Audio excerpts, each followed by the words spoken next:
Hello and welcome to the path to the Super Regionals. My name is Anatoly. Joined with me is Taco, Hello. featured streamer from Dignitas, and the coach from Sanguine, Meryl. Howdy. How you guys doing? I'm feeling pretty good today, Toli. Excited for the games. I'm excited to be here as well. So right now it's Group A. We got Orbit, Elevate, and also we got Sanguine and Dignitas. Pretty excited. How you guys feeling about that first matchup? Our first matchup is against Orbit, so I'm pretty concerned. I'm hopeful that we can get a split, but it'll be interesting to see. First matchup today, though, I'm really excited to watch as well. It's going to be Orbit versus Elevate right now, the first matchup. So tell me about it a little bit. Yeah. Elevate, World Edit is a huge fan of Ao Kuang. His SPL record, I think, is 8 picks for it, and he's been an absolute beast on it. So definitely going to be one of the favorite picks for Elevate. On the flip side, we also got Cuvo Fred, a very seasoned and experienced jungler right now for that side. And on World Edit, though, he's kind of a rookie right now. He's trying to figure out a footing for himself, a name, and going against such a seasoned veteran as Cuvo Fred. What do you guys think about that matchup? Well, I think what's mostly interesting about World Edit is that while he struggled a bit in past splits of the SPL, I think that he's managed to find a bit more of a footing. I feel like he's going to be a lot more confident coming into these games than what people are probably expecting, and I think that it could help be a surprise factor and potentially even an upset factor for the enemy team. You know, joining the likes of Nalissa right now, he's been making a lot of aggressive plays, and like you mentioned, playing the Ao Kuang, he's been getting a lot of confidence. And speaking of confidence, Cuvo Fred on the flip side, he's been around the block for a very long time, since like December 2013 with the same exact squad. Yeah. Mr. Freddy boy, I think personally, I think he's one of the best players in the world.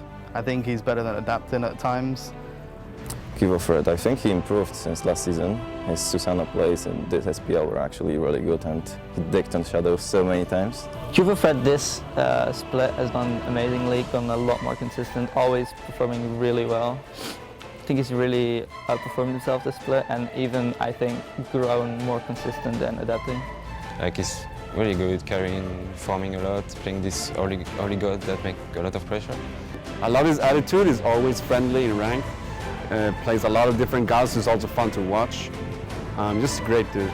I knew him for a lot of time, and it was like he helped me to find some teams from the beginning of my career. He's really a nice guy. I would say he's like the core for that team, you know, him and Trickstank, just absolutely the core. Can't understand a single thing he's saying in rank though. At the moment, I'd say he's the best jungler in the EU, above Adapting. The way he's played the split is just ridiculous. Scared of playing against him. Cuvo Fred and Orbit against Elevate right now and World Edit. It's going to be an interesting matchup between these two junglers, and we saw both of them right now in picks and bans. The way they pick and ban, specifically coming out of Orbit, they have a lot of picks and bans, and it's very hard to really lock them down. Yeah, I really am expecting to see a lot of early game coming out of Orbit GG. I think that they're just going to want to go ahead and try and secure these early sets to go ahead and give themselves that lead ahead of the other teams. So I'll definitely be interested to see if they go ahead and stick with an early game strategy. Do you think we're going to see the standard picks and bans out of these two teams, Meryl, or do you think we're going to see more targeted bans?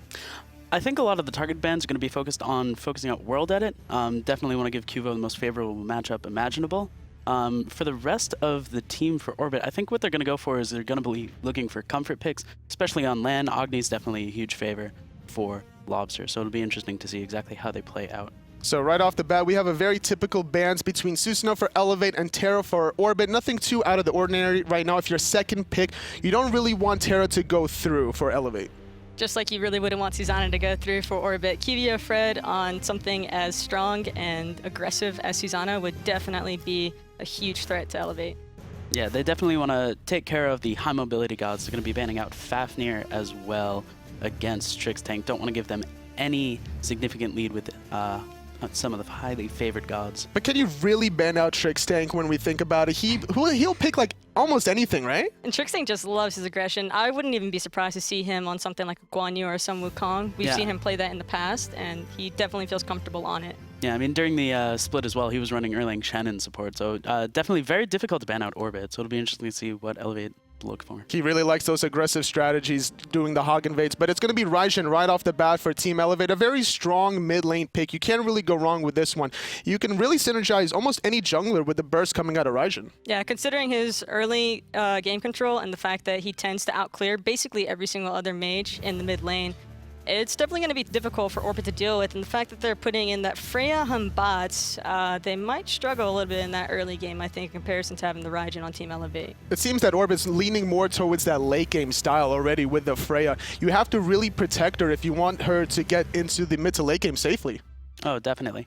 Hunbot's definitely not one of the better early game clear gods, but especially with the Fear No Evil ultimate, that huge amount of Fear CC, definitely going to be a big factor going into the mid and late game for Orbit. Meanwhile, on the side of Team Elevate, World Ed is going to be picking up a Ratatosker. We've seen him play it a few times in the SPL. Definitely one of his more favored gods in the pool.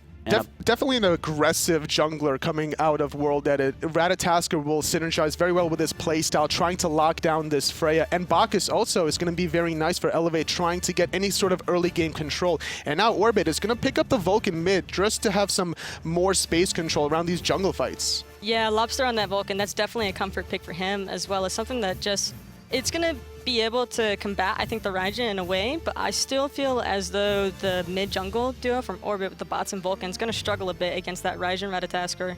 There's just so much early control coming out of Team Elevate. I'll be really interested in seeing how Orbit deal with that. It seems that Elevate are targeting Trixtank already. They picked up the Bacchus, they're banning out Guan Yu. I wouldn't be surprised here if there's going to be another support ban from Elevate. Yeah. I think that'd be the smart thing to do, honestly, on Team Elevate. Trixtank is a huge factor for his team.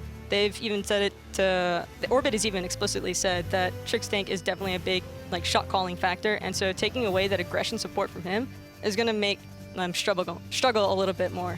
So it's going to be the Chronos and the Rom ban from Orbit. They're trying to get these late-game hyper carries off the table from Elevate. They want to make sure that Funballer is going to be the only person allowed to carry on their side. Oh, 100%.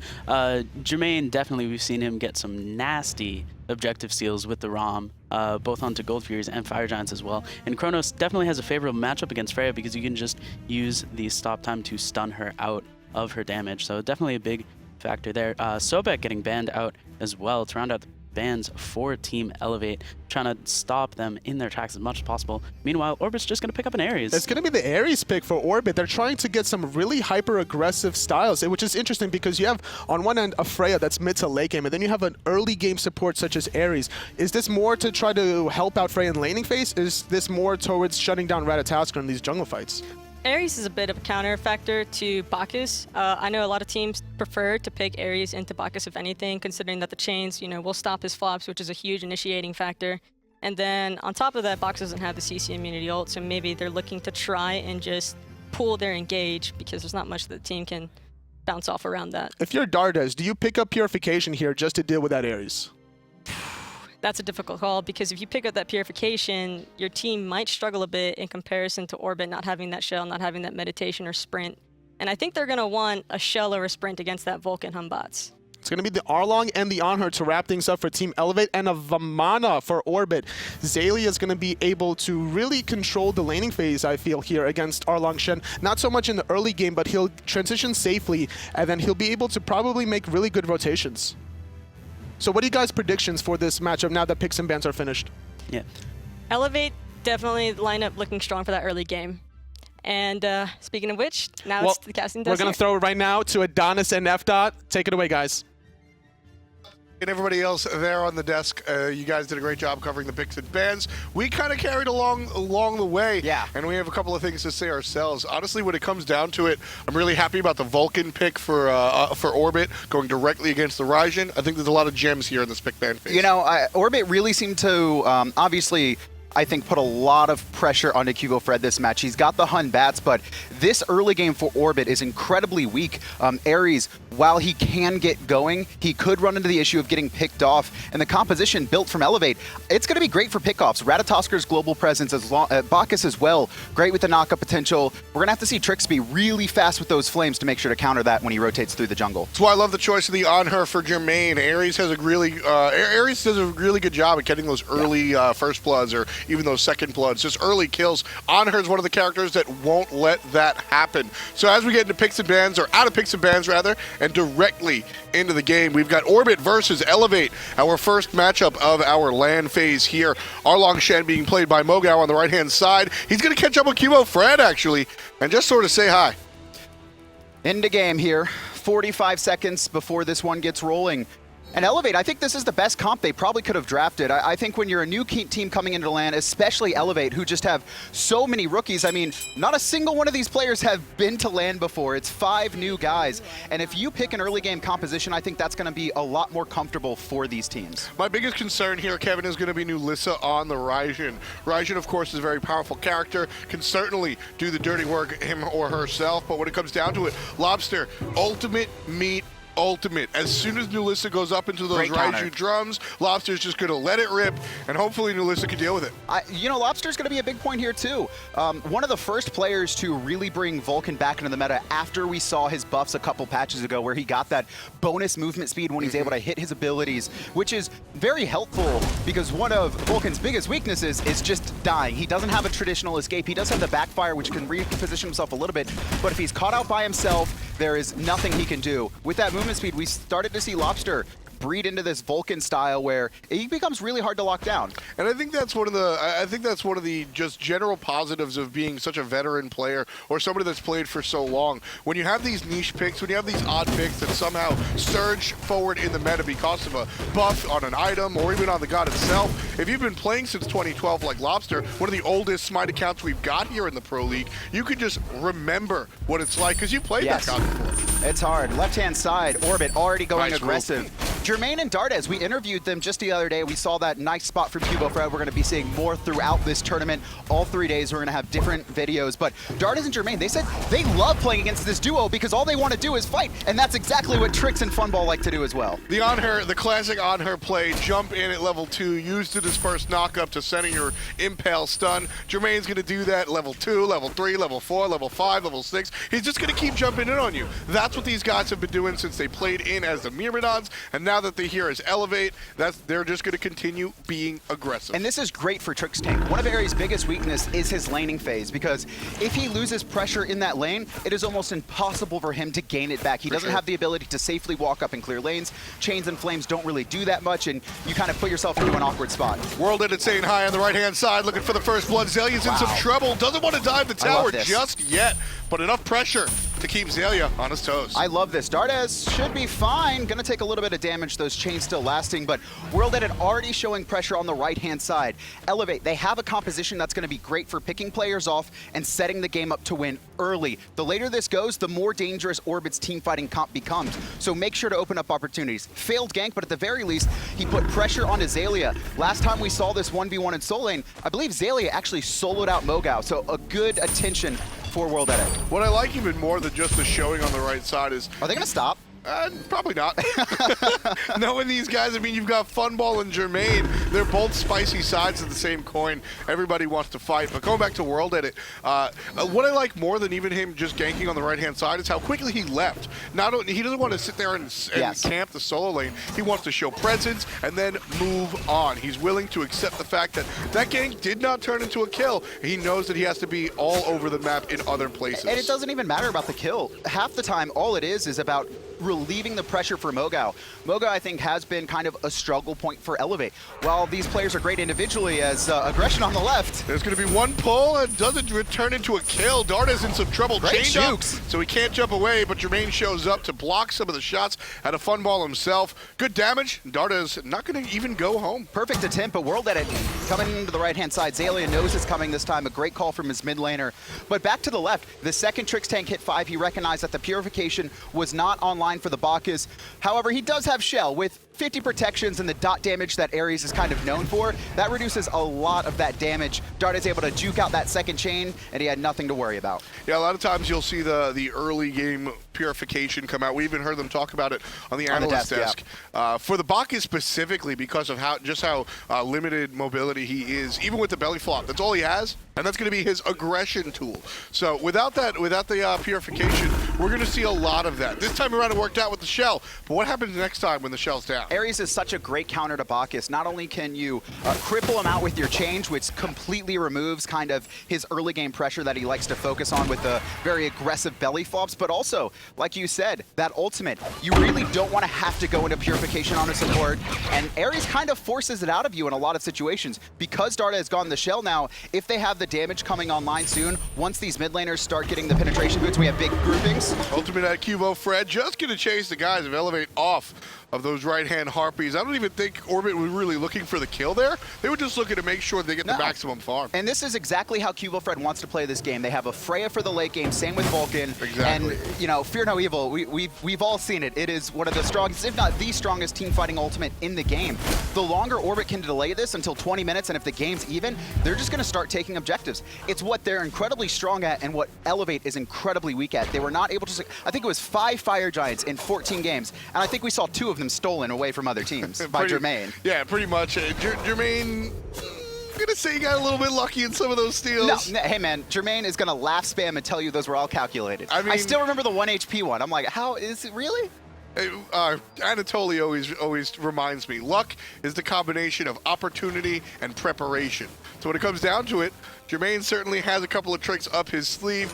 He's going to remember to go ahead and try to keep everything in his wheelhouse, which is why, as we take a look over here at the Soul lane, I'm impressed with his approach to this on-her Freya lane. He's looking to take the offensive. He's even intercepting some of the shots when Freya's trying to clear the back archers. He's intercepting those pulses to make sure that he can sort of maintain aggression in his own lane. The biggest problem is Freya got to level 7 really untouched right now.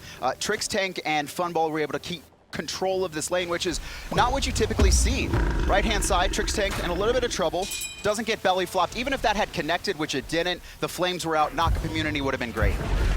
Here on the right-hand side, another pillar is going to be placed. Jermaine a little bit off the mark, and I like Jermaine's attention to how quickly he realizes he's not going to be on the winning side of things. Turns around, Baited. and Cubo Fred ults him down. First blood going the way of Orbit. That's one of the biggest, it's one of the biggest strengths and one of the biggest weaknesses of Jermaine. He likes to fight. He thought he could have had that 1v1. Maybe he would have even won it if he had jumped to the Freya ults, but he had no idea. Cubo Fred had made the rotation. You could see the only ward for Elevate is on the top side. Cubo Fred came underneath that ward, and just nothing Jermaine could do at that point. And I love the fact that we were riding along with Jermaine for that shot specifically. What we saw right there is exactly what Jermaine's seeing, which is just red. Jermaine saw the fact, he's like, all right, I'm losing this fight against Freya. Way to get a couple of extra shots. I hit him with the Impale. I could go for the kill. As soon as he slaps that ultimate down, all of a sudden, he realizes there's somebody behind him. And that's the beauty of the game. One of the things about being a skilled 1v1 player, a person who likes to fight in those smaller engagements and really excels like Jermaine, is that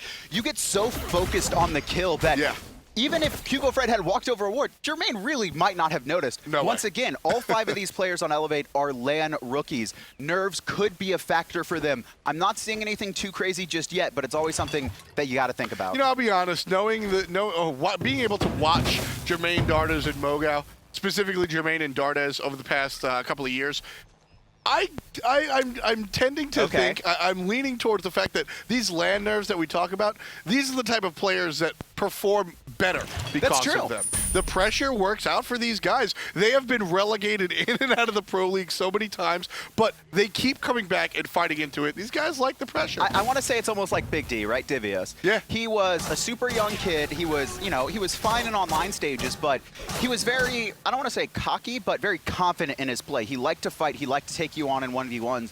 And the first time we saw him at LAN, the kickoff LAN for the North American Pro League back in Season 1, he came in as the 4 seed, and he dominated everyone, taking Cog Red to that victory eventually.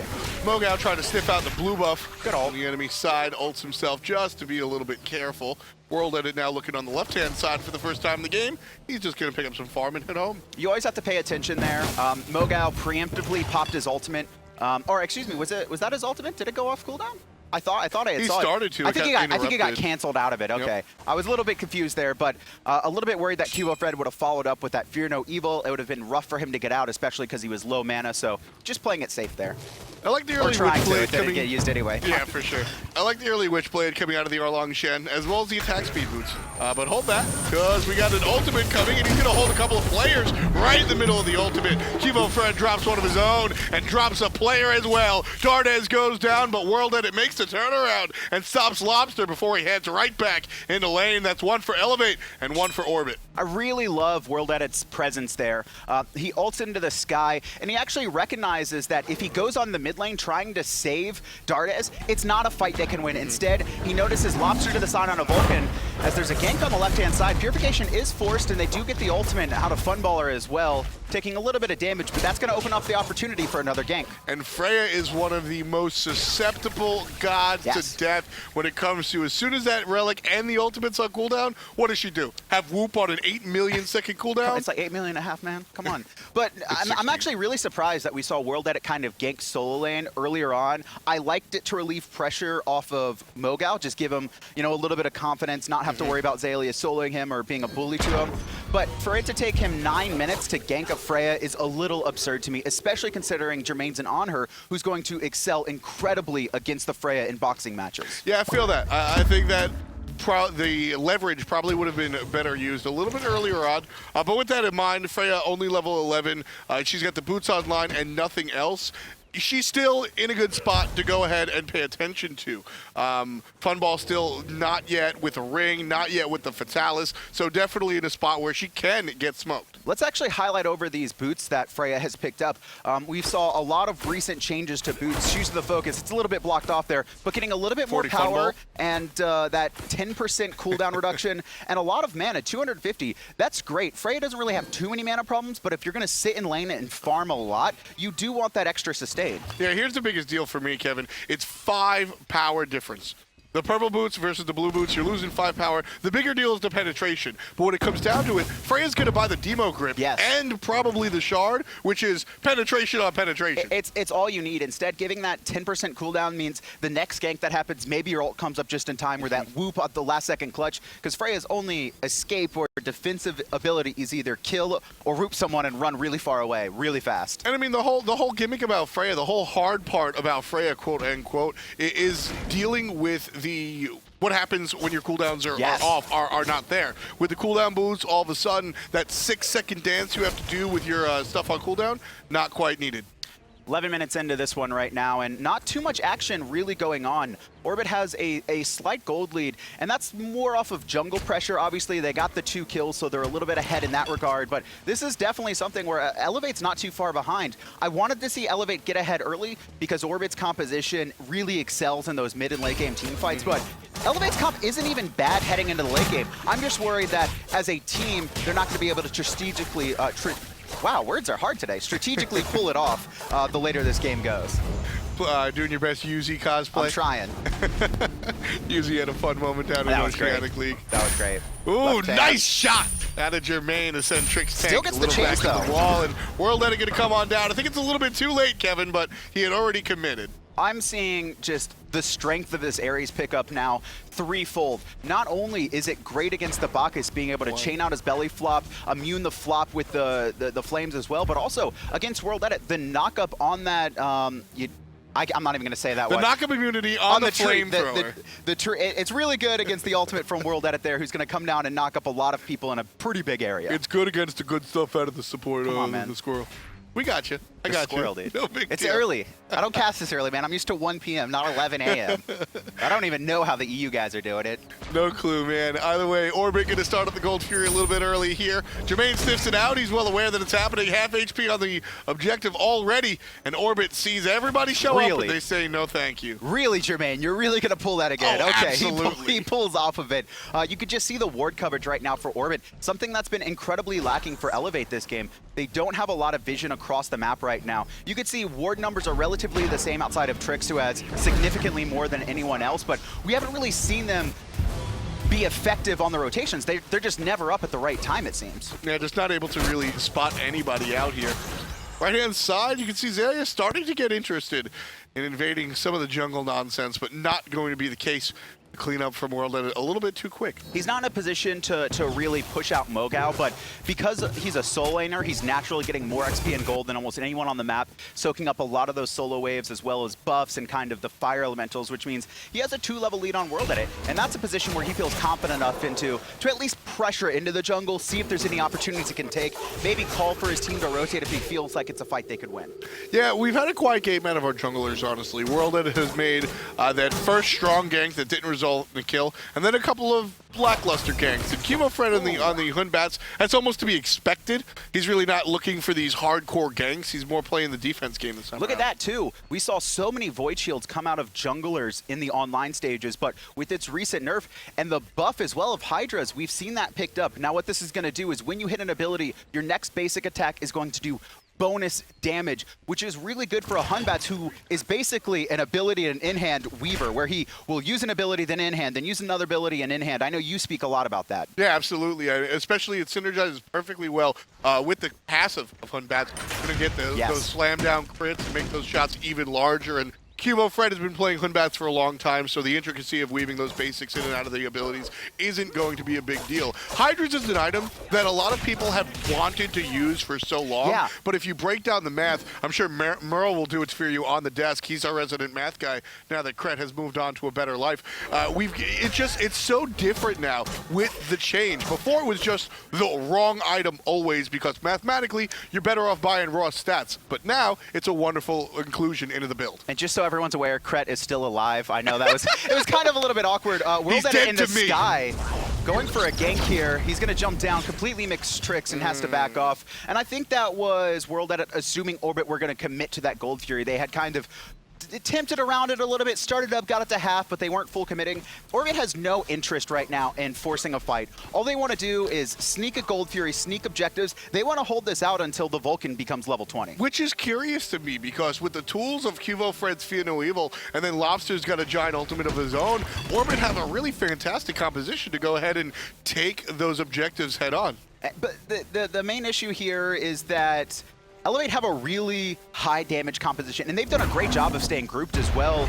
Is there a blink online for Trix? Not quite. No. Oh, there is, but he doesn't want to risk it there. He did see the rotation coming in, something Elevate's doing a really good job of. Yeah, we've got 4 players in the left lane in blue and only 3 in red. Kevofred's here along with Lobster. Toss over the top. Wow. And Kevofred takes the life of Nulissa. Here comes Lobster looking for more. Zaylia makes a rotation out of the short side, taking down Jermaine. Out of the sky comes the Zaylia, and Funball puts down one as well. Mogo's got nowhere to go, folks. That's the double kill for Zaylia. 4 kills going over to Orbit. This game has finally opened up 16 minutes into the match, and it was all off of kind of a reverse counter engage gangfish. You saw the rotation from Orbit to try and set up the kill onto Jermaine. They weren't able to do so, and then they started backing off, but Elevate had decided it's their time to fight. Huge job from Kevofred there. Perfectly placed Fear No Evil, kind of forcing not only Elevate away from the engagement at the start, but also able to find huge crits onto Nulissa and kill her at the start of the engagement while she was in her ultimate. That's the powder keg of Orbit's composition. Once you pass that 12, 13, 14, 15-minute mark, you're going to see these characters really come online and be able to max out some of their maximum abilities. And we see Kevofred and Lobster, all of a sudden, Orbit hit that mark. They hit 15, 16 minutes, and they go, all right, ready, set, go. Everybody gets smoked. It's a 4-player kill. The only one alive is a single player on Elevate. That results into the 4-person wipe, the objective of the Gold Fury, and the Tier 1 tower, which was once even, Kevin. The game is now almost 5,000 gold in the favor of Orbit. This game has really just been about kind of grouping rotations and positioning. We've seen and this has been a great job from Elevate, which I think they lacked a lot of in the online stages, but it just didn't work out for them in that fight. Nulissa forced to purify as well. They did get the blink from Trix Tank, but without those purification, it's going to be dangerous for her in the next couple minutes. Yeah, I mean, she absolutely had to use it right there. Otherwise, had to. Yeah, I mean, she had no tower. Was the main issue. Exactly. She was chained up and crippled, and everybody else from Orbit was right behind her. So nowhere to go. Absolutely needed to find an exit. Now the question is Orbit going to still slow down their pace? They have a 5K lead, but how confident are they in this? Did they get kind of their power spikes? And I think so. Right now, Kevofred, level 16, he had the Jotuns finished, but he did not have the Titan's Bane. Titan's Bane is just a huge power spike for any jungler. The penetration is massive and very useful against kind of those tankier targets like Erlang Shin in the Soul Lane and like Bacchus there in the support. I mean, the Arlong Shen, we say tankier targets. He's certainly not building that way. No. He's got the Witchblade, which is all well and good, but he's got booties, he's got Executioner. Now he's finally building into a cloak. Anybody can really step on the Arlong right now. You know, we were looking through the stats in preparation for this land, and what we saw a lot of is Dardes here trying to force Funballer out of his jungle. This is troublesome. The Freya is too fat right now already, taking Dardes down to half HP. Double relics forced out of there. That's huge. And Orbit didn't even have to do anything. They just put a little bit of poke and pressure. Dardes belly flopped in. He had no escape. He had to use it. Now Elevate getting pinched right now as Trix Tank coming in from the side, and this is just opening up a free uncontested tower for Orbit. No one in position. Mogal's on the wrong side of the map as all 5 of Orbit are grouped on the left. Yeah, he's not even going for the split push. All he's really doing is getting that proxy farm going on. Here's a teleport over from Mogal. Full Nice commit pin. to the defense on this tower, Kevin. Orbit's going to press forward, and Vulcan Elevate going to do the same. Vulcanol gets immune by Jermaine. Perfect use of the Sanctuary. Nulissa's banging the drums and banging the head of Trix Tank. Down he goes. 1 for the mid laner. 2 kills in total for Elevate, and they're going to push on forward. Good slow, and here comes the commit from the jungle. He's not done. He just kind of slowed down Orbit, but they're going to pop that sprint, be able to get away from there. Fantastic hold from Elevate there, doing a great job. And it was really just them holding their abilities. They didn't full commit. We did see World Edit go into the back line, and once again, it's kind of that distraction from him. He jumped onto the 4 in the back, and that left Trix Tank in the front. Everyone on Orbit immediately turned to World Edit, turned to the Ratatosker, tried to take him out, but he just dashed away while the rest of Elevate finished off Trix, who was trying to force the fight. What's most impressive to me right there is we've talked so much about how this is fresh, wet behind the ears rookies versus grizzled, scar-faced veterans. And Elevate took that fight on their tier 2, which is harder than, it's very hard to commit to that. Down 5K, thinking you can take the fight and win it. They do exactly that. Here's the thing though, the person with the biggest lead on Orbit is Cuvo Fred. He's got 2 levels over World Edit. I think it was just 3 a second ago. He's got an entire item ahead of him. And he didn't pop his ult for that fight. Like, that's a fear no evil. I don't know if he just wasn't in the right position or kind of what was the situation. I think Trix just died before Cuvo was ready to go in. Also, something to note, World Edit did put him in combat. Cuvo Fred has that blink, was probably looking for the right time to do it. Once he got in combat, he wasn't really able to get that opportunity. Also, for what it's worth, the actual kill from onto Trix Tank came out of Nulissa. A lot of the damage came out of Nulissa, who was in the ultimate. Fear no evil. That's not going to affect her. She's CC immune in that ultimate. So even if he had dropped it, Trix Tank still dies in that scenario. Raijin took a couple of nerfs heading into this LAN. Reduced damage on kind of his Raiju Thunder Crash combo. I thought a lot of players would kind of drop out of playing him, but Melissa still going for the Raijin. And even though the main ability combo is still there, the ultimate does huge damage. See you later. New fresh belt for Orbit. Fire Giant just taken away. Wait, Elevate doesn't even realize. Half the people at home I was don't looking even at item realize. builds. I was actually looking at item builds. I'm like, okay, what do we get? What? Just snuck it completely. Wow, that is incredible, and that's just kind of the presence you have if you're a world-class team like Orbit. Elevate haven't pushed past where their old tier 1 and mid used to be. They've been incredibly defensive this entire time. The lack of wards and vision really hurting them there. And now Orbit with the lead, they won't fall prey to what happened to Elevate beforehand. Do what happened to them beforehand. Elevate could defend against a 5,000 gold lead on their tier 2 tower. Now looking up to an 8-9K gold lead plus a Fire Giant, there really isn't that opportunity for Elevate again. Oh, they committed a lot. That's 2 ultimates coming out from World Edit and Nalissa, and World Edit knows his team can't take that fight. It would be a suicide mission if they jumped in, instead just backing off. But that's 2 big team fighting ultimates now not available for Elevate for another 70+ seconds. And Orbit are a very smart team. They did lose Trix's ult and Lobsters, but they still have the Fear No Evil. They're going to probably try and abuse this and start sieging up the last remaining tier 2s. Welcome to LAN there, folks. Cuvo Fred taunting a little bit and getting back at him. Getting some ire out of Dardes right there. Dardes not willing to sit down just yet. Last time this push forward, we saw Elevate defend on the tier 2 in the left-hand side of the lane. Like I said, much different story here with the Fire Giant and a little bit of a bigger lead. Elevate still going to size up and square up for the defensive set. Wow. Playing this really safe. I have no idea why Cuvo didn't teleport to that monkey in ultimate. I think Cuvo at any other time would have done that, but this is a team that wants to win this safe. There's no reason to risk it. Viewers at home, I would have leaped in, man. That was a 5-man grouping for a Fear No Evil instead, just trying to hold it. You could see a lot of relics still online for Elevate. Orbit's probably going to be looking to bait those out here in the next couple seconds, and the next kind of 30 seconds before they start sieging out the Phoenixes, so that Fear No Evil can have a big impact. There's the jump in from Dardes, going to drop down the Intoxicate as well. Shell pops, and that'll protect a lot of the members of Orbit. Elevate get a full commit, but it just don't matter. Zelia shrugs off the damage and pushes forward. Jermaine's going to jump forward as well. There's the Fear No Evil, and there's the kill for Cubo Fred. 1 for Lobster as well. 9 in total. Nulissa's finally able to answer back, but her team crumbles around her. Her and Jermaine, the only ones alive just yet. Tier 2 tower toasted. Phoenix on the menu as well. In Orbit, they've got an appetite. That was not the best fight for Elevate in Orbit. They're not done just yet. Tricks with the ults. Trying to pull Jermaine back, but the ultimate comes out from him. He's going to be CC immune. First Phoenix on the right-hand side going to fall. And now Orbit going to start to siege up. Only 2 members left to defend. Dardes just respawning, but Nalissa no ult, Jermaine no ult, Dardes no ult. Nope. It's going to be a hard defense. Yeah, this is the type of lead that Orbit can just really press and be aggressive with. And pushing my buttons. I'm sorry, man. I'm great at pushing buttons right now, and so is Orbit, especially Cubo Fred there. A little taunt earlier on. Yep. But we saw him blink in. He did die there, which maybe has kind of helped. I mean, that was a huge kill, right? Because if Cubo Fred is still alive and he he's decently healthy enough for the Fire Giant to regen, Orbit probably clear all the Phoenixes, that last remaining tier 2 as well, and then strip the jungle. Instead, they're a little bit wary. This is an Orbit that's playing safe. This is an Orbit team that has the potential to win Worlds, I think. We've been doing a lot of interviews with the players, and they seem incredibly confident. You know, Orbit's typically a team that has kind of been the party team, right? They're incredibly good, but it's kind of natural talent, a little bit of prep, and then they kind of just like have fun and, you know, almost aren't physically prepared, I want to say. But talking to Trix, talking to Cubo the past couple days, mentally, everyone has stepped it up on this team. This is a team that is tired of being second. They're tired of being the bridesmaid. They want to be the bride. They want to win SWC this year, and they are not taking any chances in a single one of these games. They've got the easiest group. They don't care.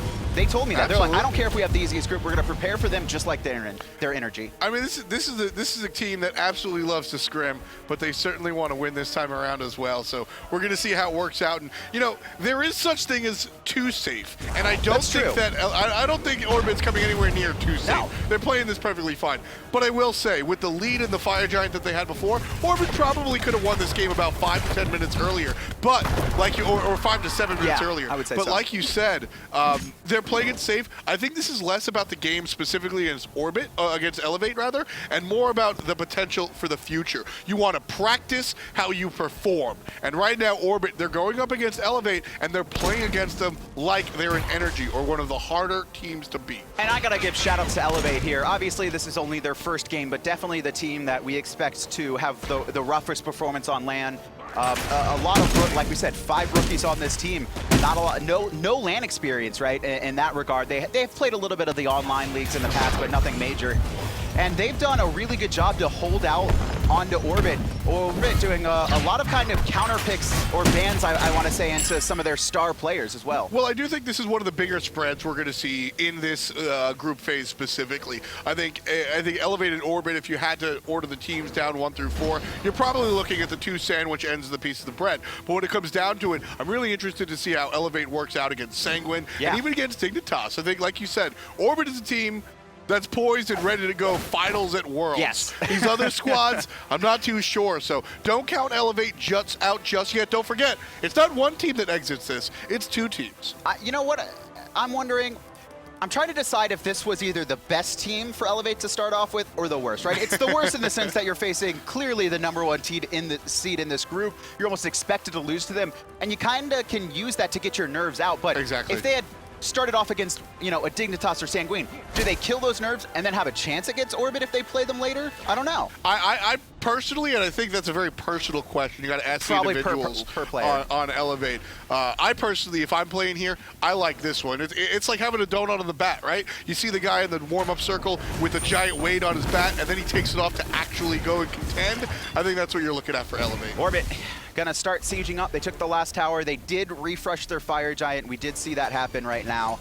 They've only got 9 kills to 3 right now. It hasn't been kind of a high-pressure game. We saw 4 of them happen at the 16-minute mark. It's really just been objective play, and Elevate a little bit unsure of when to fight or just playing very defensively and passively.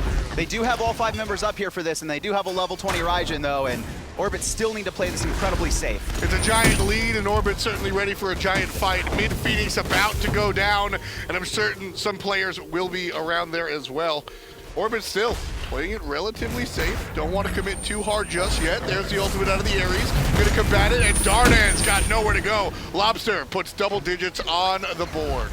And this is probably going to be the end of game 1 here in Group A. World Edit in a lot of trouble. Fear no evil. Doesn't even matter. The monkey throw for Cuvo finishes them off. Jermaine battling a big baby on the side. Sanctuary's going to keep him alive for half a second, but Zayle's going to come out on top of him. Nalissa, the last remaining for Elevate. In game 1, going to go to the recently remade Orbit. They're ready not only for this land, but I think they're ready to take on the World at the end of this season. Absolutely. They took on World Edit first and next to World. And when it comes down to it, Kevin, I mean, really, normally my notebook is filled with notes. Hey, they did this, they made this play, they made that play. 15, 16 minutes, 4 men die in the left-hand lane, and then down goes the Gold Fury, and that was the game. It was the single fight that really did it. Coming off of the fight, there was the Gold Fury as well. Orbit already had about a 1.5k lead, I believe. That was just off of abusing the jungle, kind of getting ahead in that regard. A little bit better farming, and I think the First Blood bounty as well kind of attributed to that. But once it became 5k, and then the Snuck Fire, there was just nothing Elevate could do. They were playing too defensively. We saw Nalissa get picked off in that mid lane as well without that tower, something she wasn't ready for. And then Elevate really just kind of did nothing at the end of the game. That's really what it came down to. They just let Orbit take everything they wanted. And at some point in those situations, you got to make a stand. I don't know what the right time to make a stand was, but Elevate just never picked one. Yeah, it was a troublesome situation for the guys on Elevate. Really close stuff coming down to it. So we'll see how the analysts break it down. It's Toli, Taco, and Merle. We'll talk to them. Thank you, F-Dot. What a very slow game to start off the first game of the LAN. Orbit and Elevate, they really wanted to play it very carefully, it seems. Yeah, honestly, from the start of the game, that was Orbit's game. They were determining the pacing through the entire, 24 minutes that game even managed to last. And you could even tell, immediately from the duo lane, even, on her Bacchus getting out-pressured by a Freya Ares, you think that the Bacchus on her would be able to punish that a bit more, considering it's more of a mid to late, if anything. Even though Ares is considered an early game god, Freya really should not be able to take that lane pressure as easily as Orbit did. And it was a Freya that was picked very early for Elevate, and we saw the counter pick for Orbit. They went Ratatasker and Bacchus trying to have that lane control, but it just didn't seem that World Edit ever really showed up. The first time Jermaine pushed up that lane, he got first blooded with a rotation from Cuvo Fred. Yeah. Especially in the first wave, exactly. Trixtank immediately got off chains onto Jermaine, and Darda's trying to peel with the burp was immediately canceled out by the banish. So they just conceded lane really early and weren't able to find anything. And the exact moment, as you said, that Jermaine was finally able to push up just got completely baited out by the Hoonbots. Trixtank was doing a great job landing his chains. It seemed that they were focus banning him a lot, the Guan Yu ban, the Sobek ban, but he was very comfortable on the Ares, and he helped out a lot. He helped Funballer get to that late game right there. So that transition to allow Funballer to get to that point in time, we didn't see a Gold Fury up until after that 16-minute team fight that happened for nothing for Orbit's favor. Yeah, as soon as that happened, that had to be heartbreaking for Elevate, considering that literally everything that could have possibly gone wrong for them did in that 16-minute team fight. And the fact that Orbit walked away with so much so early on only helped progress their late game comp, and that was just absolutely devastating for Elevate. And you were talking earlier that the Raijin first pick for Elevate, it was instantly countered by Lobster on the Vulcan. And we saw that the first death was Nalissa. Once she used that ultimate, she had nowhere to go from the ultimate from Lobster. Yeah, the only way to get out of the Raijin ultimate, you move incredibly slowly when you're using the Taiko drums. So the only way to do it is to cancel out of your ultimate immediately, lose all of that damage potential for the team fight, and utilize the Aegis. It just definitely didn't seem like it was first pick worthy, considering that they couldn't make the plays necessary. You have a Bacchus, Ratatasker, and a Raijin, but they were never grouped up in the little 3v3 jungle skirmishes. It just seemed that they allowed Orbit to get to that mid to late game that they really wanted to. I think that Elevate was also expecting a little bit more initiation to be coming out of Dardas, but that never really seemed to happen, even though he went for the more aggressive build. He went for the Pen Boots on Bacchus, which is pretty common when you're trying to go for initiation and set up for your team. But it seemed like as soon as Nalisa would go up into her ult, Lobster had the response, Orbit had the response with the follow-up and the counter-engage, but Jiffy and Dart is never really seen to punish Lobster after he used all of his actives and like cooldowns and everything. And so it just seemed like Orbit kept taking engagements off them for free. Do you think